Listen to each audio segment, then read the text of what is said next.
Hey everyone, Scott here to discuss Spiderhead, starring Chris Hemsworth, Miles Teller, and Journey Smollett, directed by Joseph Kosinski. Now, I've never seen this movie before as it went straight to Netflix. It's available there still. But let's see how this goes. Let's get into it. Steve Abnesti, played by Chris Hemsworth, talks to Ray as he laughs at something funny he says at first, and then Abnesti, excuse me, as I'm going to call him for the rest of the show, starts being serious, but Ray still laughs at him, and I'm like, is this a test? Because it sure as hell feels like it. Where are they located? And I'm guessing somewhere in Australia. And the cinematography looks good, I guess, as we move on to Jeff, played by Miles Teller, as he can't see where he's going because he's blindfolded until they get to a valley, which looks nice, and he's home with Lizzie, played by Birds of Prey's Journey Smollett, as we go back and forth between Jeff's meeting between Abnesti and his meeting with Lizzie, as I was completely confused to death for most of the movie, that when I watched this the first time, I fell asleep because it's fucking boring, and I'm 10 minutes into the movie and already I'm getting bored.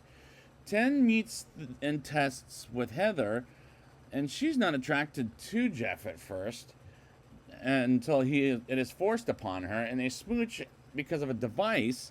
I'm just like that, as that doesn't make any sense whatsoever. And I thought, oh Jesus Christ, this is so unrealistic, and it's not funny. And a couple of minutes later, they wake up next to each other, and Amnesty dials down their likeness, which feels like a dumb idea on their device to begin with. And Jeff goes home to Lizzie and have dinner again, and another test happens with Jeff and Sarah as they hump each other's asses. And the acting in this movie is pretty bad throughout, in my opinion. And thus far, I don't like the characters.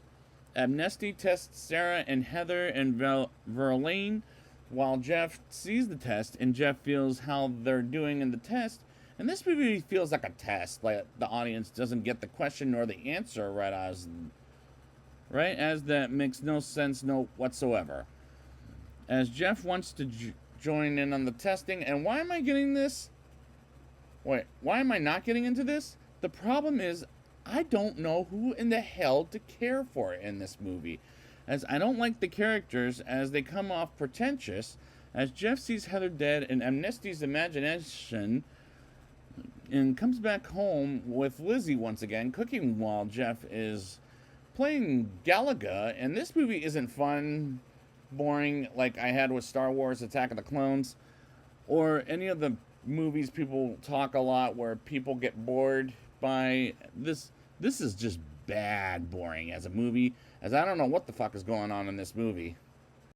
Jeff meets with Clyde, who hates Jeff, as Jeff reunites him to hump Clyde in the ass. And I thought, what the fuck is the point of this movie? Testing people to see if they can make babies, as it makes no sense, while Jeff talks with Amnesty about the test, and it leads to a chat with Verlaine about where Jeff is at on the bubble. And at this point, it's bad to a point I want to turn this thing off, but I have to continue for the show. I don't want to pull, like I didn't like Screamers, and I don't want to repeat that shit again. And we go back to Jeff meeting Clyde, and this is why straight to streaming movies could suck a shit ton of dicks. Like this movie, because it would have worked for a short movie, but the fact that this is 107 minutes is baffling to me. Because like I said, I want to turn this motherfucker off at this point, but I can't, like I did with Screamers. While Jeff and Lizzie have lunch together and talk, and the dialogue is so bad to that point. There's nothing happening that makes sense for this movie, like Heather coming in while Jeff is on the other side of the glass, and Amnesty apologizes to Jeff as he doesn't know Heather's story, and Amnesty chews out Jeff about trying to be a professional and just do his fucking job, as Amnesty goes to Lizzie and talks with her about Jeff. And what's the point of this bullshit? I mean, forget the 2015 Fantastic Four being the worst movie, but in my opinion, as this is the worst movie in Joseph Kosinski's resume, and Miles Teller's career by far. Amnesty's, and the reason I bring up Miles Teller's career, because he was in that Fantastic Four film that flopped. Amnesty suffocates Heather because of Jeff as she breaks a machine and doesn't listen to anyone, and suddenly she kills herself as Amnesty and Verlaine yell at each other while Jeff looks up at bingo sheet and discovers missing numbers, and he throws the keys to the ground as Jeff opens a file, and doesn't show Amnesty as nighttime comes, and they talk about why Heather died and if Jeff is okay, but Jeff is still upset and continues to talk with Amnesty as they have drinks together, and my arms are crossed. Like, why the fuck is this still going on? As this is a very bad movie.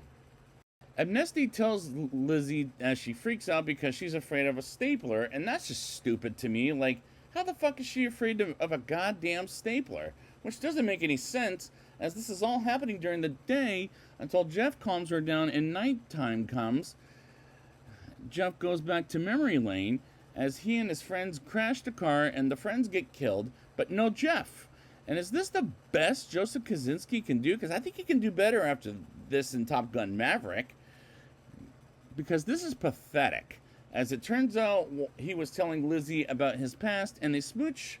And I'm starting to check out of this movie. Amnesty comes in comes in on them in the kitchen and continues some testing as Lizzie, and he pumps up her love potion as Jeff is being talked to by Amnesty, and Amnesty talks with Jeff as Verlaine tells Jeff to get out of the building while Amnesty is in charge. And it's hard for me to focus on this movie as I was checked out at this point, as Jeff wants Lizzie out of Amnesty's sights by still saying no to Amnesty and to Jeff, and Jeff says no, he knows about Amnesty, doesn't believe him, and she says she knows who she is as she confesses she's the mother who killed her baby. And did we need this? Absolutely not. Lizzie begs them to get it over with by asking Jeff to give her job when she could have Amnesty's job, and Amnesty gets scared of Jeff as he comes towards Amnesty, and Jeff tortures him with Jeff getting the information from Amnesty, and he brings up how he trusted him. And Amnesty doesn't want to go to prison as Jeff wants Lizzie to get out of the front door and forces Amnesty to never torture anyone again. And Jeff and Amnesty fight each other while he tortures her, and eventually Lizzie commits suicide and almost kills herself until Jeff lets her go and confesses he loves her and gets her out of there, while Amnesty announces to the other test subjects Jeff and Lizzie are trying to escape and to kill the motherfuckers off as a few cop boats come to the place they're staying at, and Jeff and Lizzie fight off others like them while the music is playing in the audio as Amnesty tries to escape by airplane, and someone lets them outside, and Amnesty escapes by plane, and Verlaine sees him getting away until he crashes the plane on an island. And Jeff and Lizzie get out of the area out by a boat and laugh about it. And this climax was just the worst to get through. But how much? Let's get to the reading and find out. I'll give this movie a 1.4 out of 10. The cinematography, I guess, looks good, but that's about all I liked about this movie. Well, I don't know where the fuck this movie was going on, or what the fuck was going on in this movie, as it makes no sense whatsoever, and I was completely confused to death for most of the movie, and I fell asleep on my first viewing because 10 minutes into it, I was already so fucking bored. And is this movie a test this entire time? As it felt like it. The acting is pretty bad throughout the movie, as I don't like the characters, and forget Tron Legacy being the bad movie in director Joseph Kosinski's career. This is by far the worst in his filmography, by far. He has some good ideas so far until here, and this could be a test assignment from Joseph Kosinski, where everybody, including me, where the question makes no sense and the audience would fail to answer the question because they don't get it, as I don't get this movie at all. I don't know what the fuck is going on in this movie, as this isn't as boring like some of the bad movies I've seen, like where they talk throughout the movie, but this movie is pretentious, boring, as the dialogue was so bad, and I wanted to turn this movie off as there was no point to it whatsoever. So this is a strong non-recommendation for this movie, and like I said, forget Tron Legacy being bad, forget Four Stick or the 2015 Fantastic Four film, which I don't think was that bad, but I don't think. But forget that film as the worst movie Miles Teller has done. This is as bad as people think of that movie, and there's no reason to watch this movie whatsoever, as this is the worst movie by Joseph Kosinski by far. So I'd like to thank you guys for joining me, and next time we'll be back with F1 the movie. And until then, let's go to sleep.